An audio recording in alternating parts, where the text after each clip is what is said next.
Assalamualaikum warahmatullahi wabarakatuh. Paman, Ade, Kang Mas, dan Bolo semuanya, kita jumpa kembali di channel Budidaya Anggungan. Saya Kelik Sudarmanto dari Cilacap. Kali ini saya akan menjawab pertanyaan atau permintaan penjelasan tentang puter pelung dari Bali, Bapak Edi John atau Jeruk Papi ya.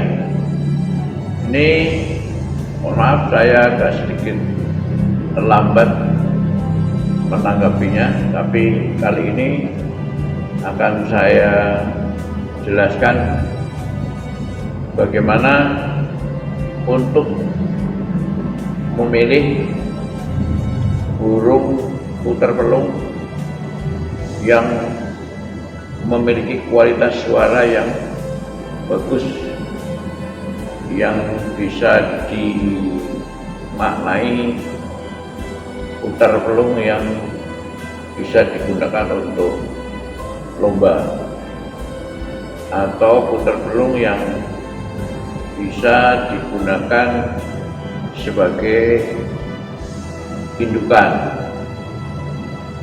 Sebelumnya kita kembali ke beberapa waktu yang lalu pada video saya sebelumnya, yaitu puter pelung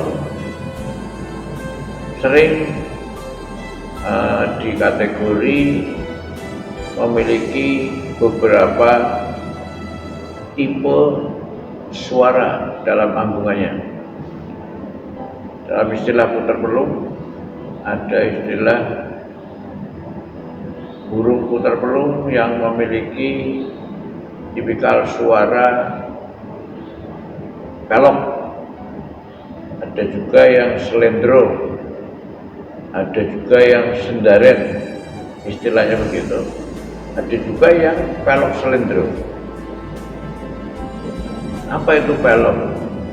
Dari puter pelung yang memiliki anggungan atau lantunan suara yang cenderung memekik dengan suara tarikan tinggi, itu pelok. Kalau yang selendro slow, landai. Kalau sendaren itu memiliki suara yang tengahan, jadi antara memekik tinggi tapi tidak terlalu tinggi, jadi sedang-sedang. Nah, di situ ada juga yang pelok selendro. Ini yang sekarang sering disebut-sebut oleh para pecinta puter pelung, yang disebut katanya, wah ini suaranya ambulan. Jadi ada suara alunan yang dari pelok ke selendro, jadi mendayu tapi dari suara tinggi ke suara rendah, yaitu pelok selendro. Nah, adapun seperti apa suara itu nanti bisa dilihat di tayangan rekam video saya untuk teman-teman Pak D, Kang Mas, dan Bolo semuanya bisa untuk memahami atau menyimak suara puter pelung yang memiliki lantunan suara atau anggungan pelok selendro. Lalu kemudian ada juga yang mengatakan bahwa puter pelung itu pada saat manggung itu suara tengah, kemudian ke ujung itu ujungnya dibilang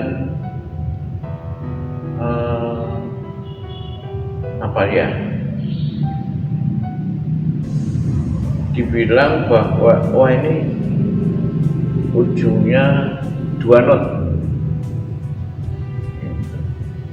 Apa itu 2 not? Ya, jadi saya gambarkan sekilas. Jadi burung pada saat bunyi wah,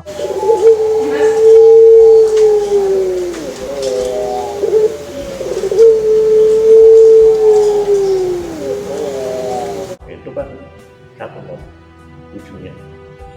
Kalau yang dua not itu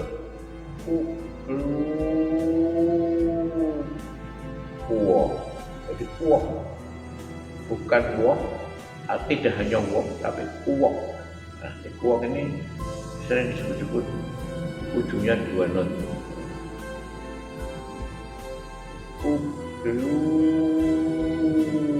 Kuok. Nah, ini burung yang dua not ini nampaknya atau paling disukai oleh para pecinta burung puter pelung yang dilombakan. Jadi pelomba atau peserta-peserta lomba itu paling mendambakan atau paling merasa memiliki jagoan yang handal itu kalau memiliki ujung dua not, di mana buangan suara akhirnya atau ujungnya itu cenderung kalau diamati suaranya itu kuok, bukan wok, bukan wak, tapi kuok. Jadi kuok itu dua not. Nah, pertanyaan dari Bapak Edi John dari Pulau Dewata itu yang dua not yang seperti apa, Pak Klik? Nah, ini saya jelaskan, Pak Edi. Dua not itu adalah yang buangan suara akhirnya atau ujungnya itu kuok. Jadi dua not.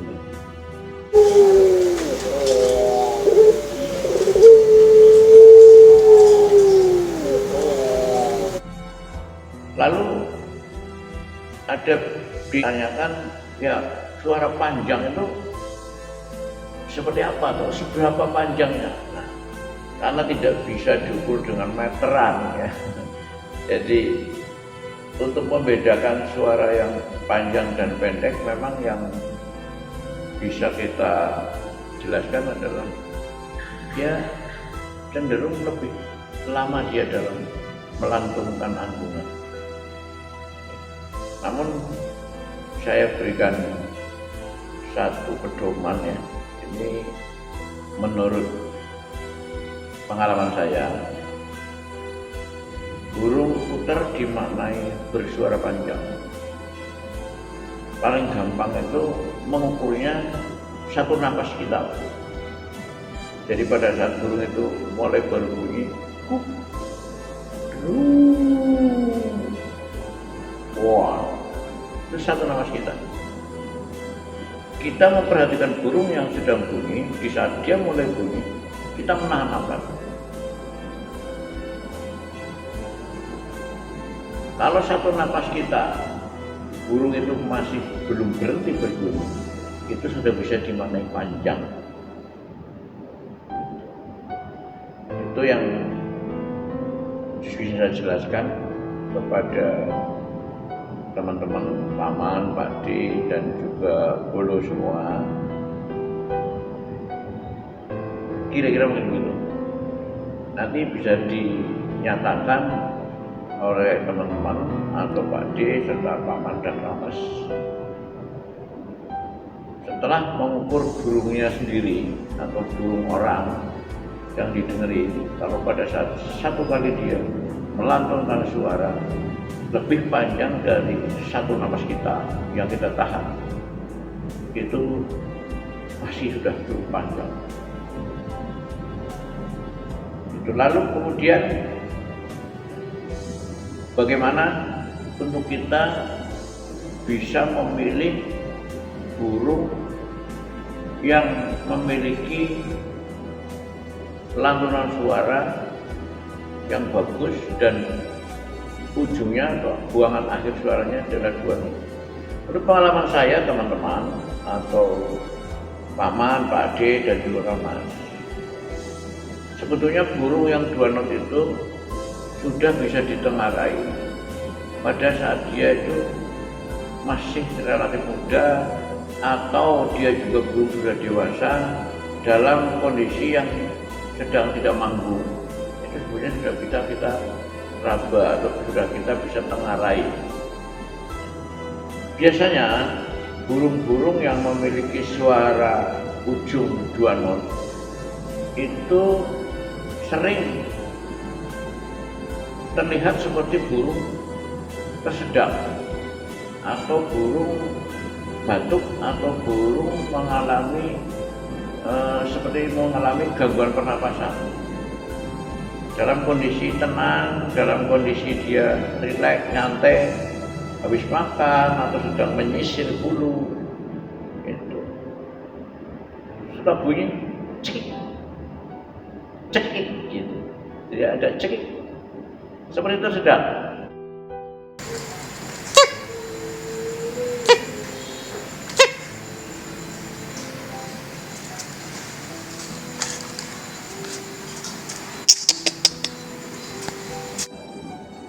Itu menurut pengalaman saya, burung yang suka bunyi seperti tersedak biasanya kalau dia manggung atau melantunkan suaranya di ujungnya itu sering-sering 2 not. Apalagi burung itu pada saat bunyi depannya itu kalau kita perhatikan, pertama dia mau bunyi melantunkan suara itu kuk, deru, wow. Jadi depannya itu kuk, KUK, karena ada yang kuk, ada yang pluk, ada juga yang huk, huk, lu. Ada juga yang lu, tapi yang kuk, jadi KUK. Kalau KUK, kuk, itu tepat sekali di depan suara itu ada tekanan kuk, KUK ya. Biasanya burung itu pelok slendro, jadi kuk, lu, wow, gitu. Dari tinggi lalu turun, landai dan ujung. Jadi dari suara tinggi pertama, kuk, lu, wah, geliu. Jadi ada di tengah-tengah suara perpindahan dari pelok ke slendro itu ada gelu, ada geliu gitu. Geliu,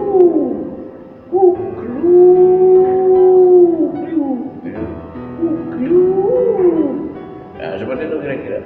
Jadi ada geliunya lah. Geliu ini yang sering disebut-sebut suara ambulan. Jadi geliu. Nah, ambulan kan begitu. Jadi ada suara geliu itu.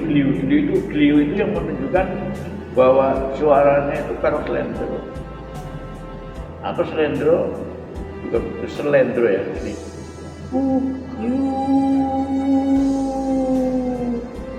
wow,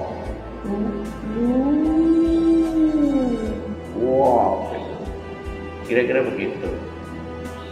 Nah itu mungkin untuk jeruk papi atau pigeon yang ada di Pulau Dewata, itu yang sudah saya sampaikan sebagai jawaban atas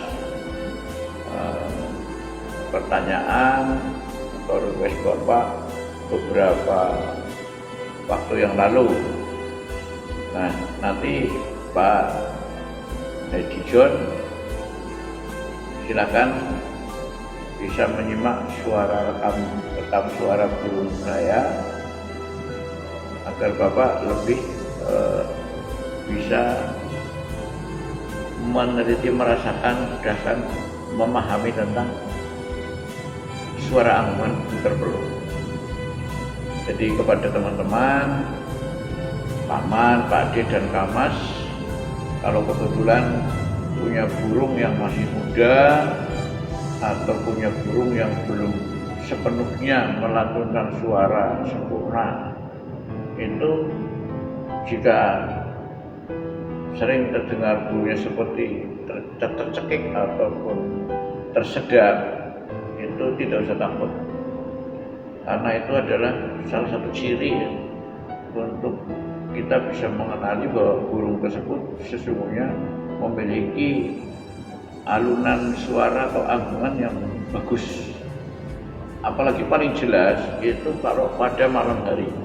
Pada malam hari burung ada dalam sangkar, terus kemudian kondisi lampu atau penerangannya tidak terlalu terang ya, tapi cenderung sedikit redup, atau pas ditaruh di bawah cik gitu. Ini sebetulnya satu keberuntungan. Tapi juga kita harus bisa membedakan pada saat burung mengeluarkan suara seperti tersedak atau tercekik. Kalau kebetulan kita perhatikan lalu kemudian tidak berlanjut, nampak terengah-engah atau kesulitan bernapas, berarti itu salah satu ciri burung itu memiliki kualitas suara ambungan yang memang bisa dimaknai pelok slendro dengan ujung 2 not. Nah, ini mungkin yang perlu dipahami oleh para pecinta, pemerhati dan juga pemelihara burung puter-pelung agar tidak sampai salah memaknai atau salah menilai bahwa burungku sering cekak-cekik, kemudian kepengen segera ganti pada burung lain yang tidak pernah mengalami suara cekik ataupun seperti tersedak. Dan biasanya burung-burung seperti ini itu performanya sangat-sangat menyenangkan. Namun perlu kiranya teman-teman, paman, Pak D dan Polo semuanya, bagi yang baru menyukai atau baru memelihara burung puter-pelung, ini perlu diperhatikan. Tentunya mohon maaf kepada para senior, pendahulu kita, pendahulu saya yang sudah cukup lama dalam merawat dan membersamai burung puter-pelung. Bila saya menyampaikan ada keliru dan salah, mohon maaf. Bukan saya bermaksud untuk menggurui kepada siapa saja, tapi berbagi. Karena ini pengalaman, jadi mungkin saja akan berbeda dengan pengalaman teman-teman ataupun paman, Pak D dan Kamas. Apa yang saya sampaikan itu adalah pengalaman dari diri saya sendiri yang kebetulan saya juga budidaya burung puter-pelung. Inilah yang saya bisa sampaikan. Dan apabila ada pengalaman-pengalaman yang lebih recommended dari apa yang saya sampaikan, mohon tidak sungkan-sungkan untuk berbagi, baik kepada saya pribadi untuk lebih meningkatkan pengetahuan dan pengalaman saya, juga tentunya kepada semua teman-teman paman dan Pak D serta buru-buru kita yang memang sedang banyak belajar dan mendalami tentang puter-pelung yang seperti apa, yang bagus, yang layak untuk dibudidaya, dikembangkan untuk lebih meningkatkan kualitas daripada puter-pelung. Untuk yang lain tentang mengenai masalah perawatan, kemudian budidayanya, ataupun proses pengembangannya, silakan nanti bisa disimak di video-video saya selanjutnya, yang insya Allah apa yang menjadi pengalaman saya akan saya bagi kepada teman-teman, mudah-mudahan bisa bermanfaat. Yang lebih khusus lagi, bagaimana kita membudidaya burung puter pelung yang berkualitas bagus, kemudian bisa dipacu produksinya, yaitu dengan istilah itu poligami. Jadi bagaimana kita mempoligami atau menjodohkan satu pejantan puter pelung dengan 2, 3, 4, atau 5 atau 10 betina dalam waktu yang bersamaan. Nanti akan saya jelaskan di video selanjutnya bagaimana cara memperbanyak burung yang berkualitas dengan memberikan pasangan lebih dari 1 ekor betina. Sekali lagi, yang baru ketemu dengan channel Anggungan ini, silakan untuk lebih mengetahui banyak tentang seluk-beluk anggungan, baik puter pelung, tergu kelantan maupun perkutut. Ikuti channel budidaya anggungan dari AMMPF Cilacap Gelik Sudarmanto. Terima kasih. Wassalamualaikum warahmatullahi wabarakatuh.